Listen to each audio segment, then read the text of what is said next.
मुझे गर्व है कि जिस मेरठ में ये बोल रहा हूं, ये माता दीन भंगी की क्रांति की धरती, ये धन सिंह कोतवाल की क्रांति की धरती। ये बताना पड़ेगा कि ये मेरठ महाराज सिंह भारती की धरती है। यहां से शपथ लेकर के जाइए कि उन नफरत भारतीयों को पश्चिम उत्तर प्रदेश से उखाड़ फेंकेंगे। हम पार्टियां तय नहीं करते, लेकिन ये तो तय कर सकते हैं कि संसद में पहुंचने वाला व्यक्ति संविधानवादी होगा। अगर बहुजन एकता हम चाहते हैं तो हमें इन मंचों पर शिवदयाल चौरसिया को भी याद करना पड़ेगा, इन मंचों पर संतराम बीए प्रजापति को भी याद करना पड़ेगा, और कर्पूरी ठाकुर को भी याद करना पड़ेगा। क्यों हमारे नारों में सम्राट अशोक नहीं आते हैं? जिस तरीके से किसी भी जाति का व्यक्ति मंच पे तलाशता है कि हमारी जाति का नेता कहां बैठा है, टॉर्च लगा के ढूंढता है, उसी तरह आपके नारों में बहुजन समाज तलाशता है कि हमारी हिस्सेदारी नारों में है या नहीं। अफसोस कि नहीं है। उस हिस्सेदारी को अपने नारों में लाना पड़ेगा।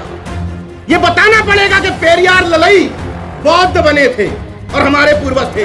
डुअल माइंडसेट एजेंडा है ना, कि बुद्ध भी रखे रहेंगे सजाने के लिए कि हम बौद्धिस्ट हो गए हैं, और बगल में देवी देवता भी चलते रहेंगे। लेकिन जो ये कह रहे हैं कि हम पाखंडी नहीं हैं, वो तो कम से कम हाथों से आइडेंटिटी कार्ड काट दो। बहुजन एजेंडे के तहत जब मंच से भाषण देने आओ तो तुम्हारे भाषण के 10 मिनट में कोई ये ना समझ पाए कि किस जाति का है, और 35 मिनट में 30 मिनट बाबा साहब को रटोगे, बहुजन यूनिटी नहीं आएगी।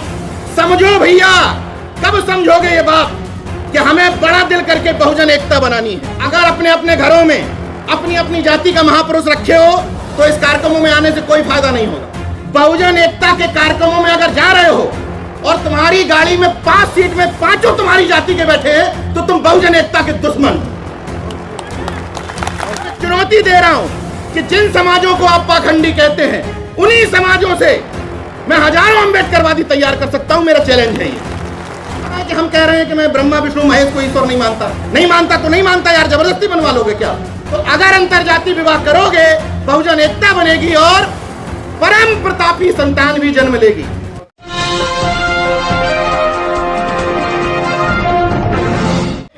मुझे गर्व है कि जिस मेरठ में ये बोल रहा हूं, ये धन सिंह कोतवाल की क्रांति की धरती है। जिस मेरठ में मैं बोल रहा हूं, ये माता दीन भंगी की क्रांति की धरती है।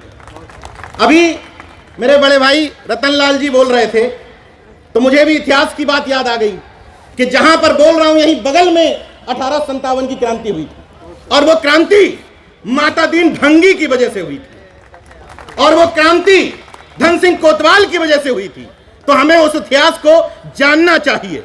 ये मैदान इस बात का गवाह है कि हमारे इतिहास को दबाने की कोशिश की गई।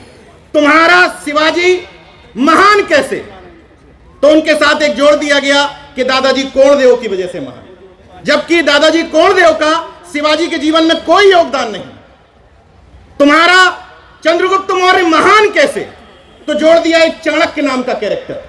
तुम्हारा कबीर इतना महान कैसे, तो जिन मनुवादियों को कबीर का जन्म नहीं पता कि कब हुआ था, वो बताते हैं कि विधवा ब्राह्मणी के गर्भ से हुआ था। जन्म की तिथि नहीं पता, विधवा ब्राह्मणी के गर्भ से हुआ था ये पता है। इसलिए इतिहास को चुस्त दुरुस्त करने की जरूरत है, और साथ ही साथ ये मेरठ वो धरती है जहां कभी सर छोटू राम की विचारधारा की वजह से चौधरी चरण सिंह और भारतीय किसान यूनियन के लोगों ने कभी नफरतवादी राजनीति को, इशारों में समझिएगा, नफरतवादी एजेंडे को यहां पनपने नहीं दिया था। लेकिन नफरतवादियों ने एक झूठा बहुजनों के बीच में दंगा करवा करके उस यूनिटी को छीनने की कोशिश की। किसान आंदोलन में काफी हद तक वो दूरियां कम हुई हैं। यहां से शपथ लेकर के जाइए कि उन नफरत भारतीयों को पश्चिम उत्तर प्रदेश से उखाड़ फेंकेंगे। इतना तो कम से कम कर सकते हैं। यह बात बिल्कुल सही है कि हम लोग इन मंचों से यह नहीं तय कर सकते कि किसकी सरकार बनेगी, किसकी नहीं बनेगी, लेकिन इन मंचों से यह तो तय कर सकते हैं कि हमारे मुद्दों के आधार पर बनेगी, हमारी विचारधारा के आधार पर बनेगी। हम पार्टियां तय नहीं करते, लेकिन यह तो तय कर सकते हैं कि संसद में जाने वाला व्यक्ति अंबेडकरवादी होगा, संसद में पहुंचने वाला व्यक्ति संविधानवादी होगा। यह तो तय किया जा सकता है। ये जितने भी कार्यक्रम हो रहे हैं, मुझे इनके पीछे पृष्ठभूमि में वजह लगती है बहुजन एकता। तो मैं इसी बहुजन एकता पर बात करूंगा कि आएगी कैसे। अगर इन मंचों से इस बात को इस तौर पे समझिएगा कि एक बहुजन बोल रहा है, अगर किसी और दिशा में ले गए तो फिर आप आलोचना करते रहेंगे। अगर बहुजन एकता हम चाहते हैं, तो जो चाहते हैं उनके लिए बता रहा हूं ये फॉर्मूला, कि अगर बहुजन एकता हम चाहते हैं तो हमें इन मंचों पर शिवदयाल चौरसिया को भी याद करना पड़ेगा, हमें इन मंचों पर संतराम बीए प्रजापति को भी याद करना पड़ेगा, हमें इन मंचों पर कर्पूरी ठाकुर को भी याद करना पड़ेगा। और अगर बाबा साहब को इसलिए याद कर रहे हैं कि उन्होंने 22 प्रतिज्ञाएं दिलवाई थी, तो सम्राट अशोक का कोई योगदान नहीं था क्या? क्यों हमारे नारों में सम्राट अशोक नहीं आते हैं? इस बात को बड़े दिल करके सोचिएगा। जिस तरीके से किसी भी जाति का व्यक्ति मंच में तलाशता है चुनाव के समय कि हमारी जाति का नेता कहां बैठा है, टॉर्च लगा के ढूंढता है, उसी तरह आपके नारों में बहुजन समाज तलाशता है कि हमारी हिस्सेदारी नारों में है या नहीं। अफसोस कि नहीं है। उस हिस्सेदारी को अपने नारों में लाना पड़ेगा। यह बताना पड़ेगा कि पेरियार ललई बौद्ध बने थे और हमारे पूर्वज थे। यह बताना पड़ेगा। यह बताना पड़ेगा कि यह मेरठ महाराज सिंह भारती की धरती है, जो यहां से सांसद भी रहे, एमएलसी भी रहे और अर्जक संघ के संस्थापकों में से एक थे। यह बताना पड़ेगा कि महाराज सिंह भारती जाट समाज से आने वाले वो सांसद थे जिन्होंने सदन में आज तक किसी सांसद ने नहीं बोला है। यह बड़ा दिल करके बताना पड़ेगा। महाराज सिंह भारती ने सदन में बोला था कि मेरे मरने के बाद इस सदन में मौन न रखा जाए, क्योंकि मैं आत्मा परमात्मा में भरोसा नहीं रखता। वो कह के गए थे अपनी वसीयत में कि मेरे नाम के आगे स्वर्गीय ना लगाया जाए। ये जो डुअल माइंडसेट एजेंडा है ना, कि बुद्ध भी रखे रहेंगे सजाने के लिए कि हम बौद्धिस्ट हो गए हैं और बगल में देवी देवता भी चलते रहेंगे, तो ये जो पॉपुलर पॉलिटिक्स वाला एजेंडा है, इसको खत्म कर दीजिए। मैं उनसे कहने नहीं जा रहा जो पाखंडी हैं, उनसे मुझे कोई दिक्कत नहीं है, लेकिन जो ये कह रहे हैं कि हम पाखंडी नहीं हैं, वो तो कम से कम हाथों से आइडेंटिटी कार्ड काट दो। जो कह रहे हैं कि हम नहीं हैं, मैं किसी के खिलाफ नहीं बोल रहा हूं, तुम खुद कहने आए हो कि हम बहुजन हैं। अगर बहुजन हो, अगर बाबा साहब के अनुयायी हो, अगर सम्राट अशोक के अनुयायी हो, तो गले से और हाथों से आइडेंटिटी कार्ड खत्म कर दो। इतना तो किया जा सकता है। और बहुजन एजेंडे के तहत जब मंच से भाषण देने आओ, तो तुम्हारे भाषण के 10 मिनट में कोई ये ना समझ पाए कि किस जाति का है। सबसे महत्वपूर्ण बात बता रहा हूं, होता यह है कि अगर मैं मंच से 10 मिनट में 5 बार संत गाड़ेगे का नाम ले रहा हूं, तो क्लियर हो जाता है कि ये है। ये नहीं होने देना है। और 35 मिनट में 30 मिनट बाबा साहब को रटोगे, बहुजन यूनिटी नहीं आएगी। 35 मिनट में 30 मिनट इन सबको बताना पड़ेगा, सबको, क्योंकि इस देश को बनाने में, इस समाज को बनाने में सबका योगदान है। समझो भैया, कब समझोगे ये बात कि हमें बड़ा दिल करके बहुजन एकता बनानी है। यह समझना पड़ेगा कि अपने घरों में क्रॉस करना पड़ेगा कनेक्शन। घर के सामने घुसे और पहली तस्वीर देखते हुए क्लियर हो गया कर्पूरी ठाकुर अच्छा नाई समाज का घर होगा। चेंज करना पड़ेगा। अगर अपने अपने घरों में अपनी अपनी जाति का महापुरुष रखे हो, तो इस कार्यक्रमों में आने से कोई फायदा नहीं होगा। बदल दो, 5-6 महापुरुष टांग लो। और अपनी जिस कार से इस तरह के बहुजन शादियों में जा रहे हो, मुझे कोई दिक्कत नहीं। बहुजन एकता के कार्यक्रमों में अगर जा रहे हो और तुम्हारी गाड़ी में 5 सीट में 5 तुम्हारी जाति के बैठे हैं, तो तुम बहुजन एकता के दुश्मन हो। कोई इसमें मुझे दो राय नहीं। अगर तुम्हारी भावनाएं तब जागरूक होती हैं कि आज मेरे महापुरुष, मेरे जाति के महापुरुष की जयंती है, तब मेरी भुजाएं फड़फड़ाने लगी कि अरे कहीं जयंती नहीं मन रही, तो तुम बहुजन एकता के दुश्मन हो। समय के साथ बदलना पड़ेगा। जो पहले फेज का जागरूक है, पहले फेज का, मान लिया कि जाति के नाम पे तुम जागरूक हुए हो, लेकिन कब तक? 1 साल छूट दे दी, जाति के नाम पे जागरूक रहो। 2 साल छूट दे दी, 3 साल छूट दे दी। अरे जो 20-25 साल से अंबेडकर बाद, नमो बुद्धाय, जगदेव बाबू और रामस्वरूप वर्मा की बात कर रहे हैं, तुम तो बदल जाओ। तब तो 1 साल वाले को बताओगे कि तुम चेंज हो जाओ। ओबीसी तो मूर्ख था। तो जो होशियार थे, जो 30 साल पहले बाबा साहब को समझ गए थे, वो खटीक में ट्रांसफर क्यों नहीं कर पाए अंबेडकरवाद? वो पासियों में ट्रांसफर क्यों नहीं कर पाए अंबेडकरवाद? हमारी गलती, हम तो मूर्ख थे, हम तो कावड़ हो रहे थे। महत्वपूर्ण सवाल है ये। इसलिए मेरे जैसे व्यक्ति को भी आरएसएस ट्राई करती है, मेरे जैसे व्यक्ति को जो सब कुछ स्पष्ट है, केवल गूगल पे नाम डालिए नीरज भाई पटेल, सब कुछ स्पष्ट हो जाएगा कि क्या हूं। मेरे जैसे व्यक्ति को आरएसएस ट्राई करती है और आप अपने घर के बगल के व्यक्ति को ट्राई नहीं मारते। अरे छोड़ो यार, वो तो पाखंडी है। ट्राई मारिए, ट्राई। जितने भी आपके आस पड़ोस लोग रह रहे हैं, बिना ये सोचे हुए कि फलाना तो ये है, ट्राई मारिए। मैं चुनौती दे रहा हूं कि जिन समाजों को आप पाखंडी कहते हैं, उन्हीं समाजों से मैं हजारों अंबेडकरवादी तैयार कर सकता हूं। मेरा चैलेंज है ये।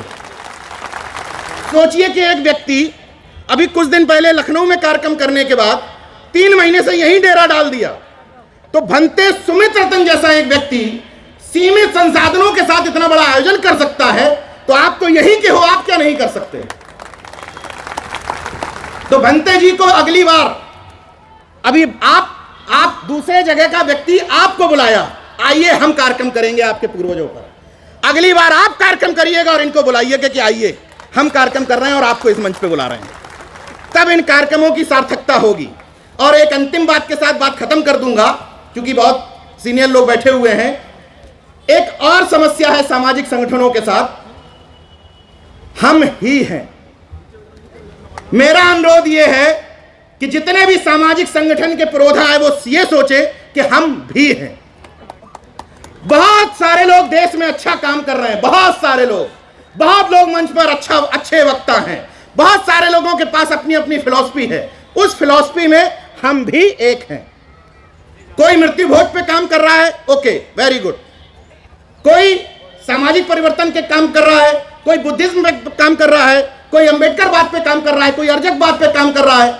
हमें एक बात समझनी है कि जब सामंती और मनुवादी आपस में खूब लड़ते हैं, लेकिन जब उनको आपके अधिकार छीनने होते हैं बहुजनों के और ओबीसी एससी के, तब एक हो जाते हैं। तो मैं आपसे ये अनुरोध करने आया हूं कि आपस में खूब झगड़ा कर लो, नाली का, खड़ंजा का, सब खूब झगड़ा कर लो, लेकिन जब मंच सजा हो जातिवार जनगणना को लेकर, जब मंच सजा हो प्रमोशन में रिजर्वेशन को लेकर, जब मंच सजा हो स्कूलों के लिए, विद्यालय के लिए, आरक्षण के लिए, तो भले ही तुम्हारा विरोधी कार्यक्रम कर रहा हो, चुपचाप जाकर के बैठ जाओ, मुद्दे पर बैठ जाओ, मुद्दे पर सपोर्ट कर दो, बाकी फिर लड़ लो। कह दो भाई तुम्हारे यहां खाना खाने नहीं आएंगे, इतना बड़ा दिल हम नहीं दिखा सकते, जो प्रैक्टिकल बात कर रहा हूं। लेकिन जब मुद्दों की बात आ जाए तो उस भीड़ में बढ़ाने में शामिल हो जाओ। और सामने वाला कहे भाई जय मूल निवासी, कोई तकलीफ नहीं, जय मूल निवासी, नमो बुद्धाय, नमो बुद्धाय, जय भीम, जय भीम, जय फातिमा, जय फातिमा। क्या दिक्कत है कि सामने वाला क्या कर रहा है?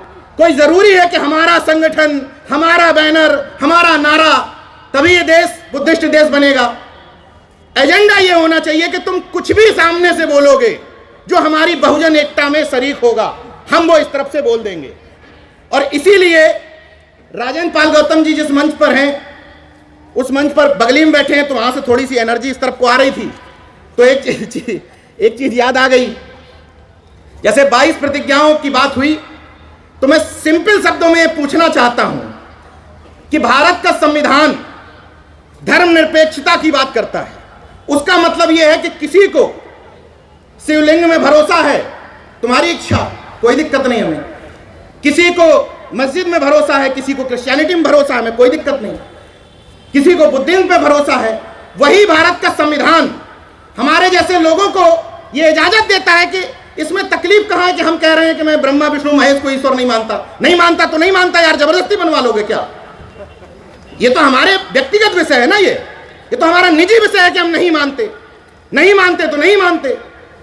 उसी तरीके से कि सामंती, मनुवादी और चुटियाधारी, ये सब ताड़न के अधिकारी नहीं।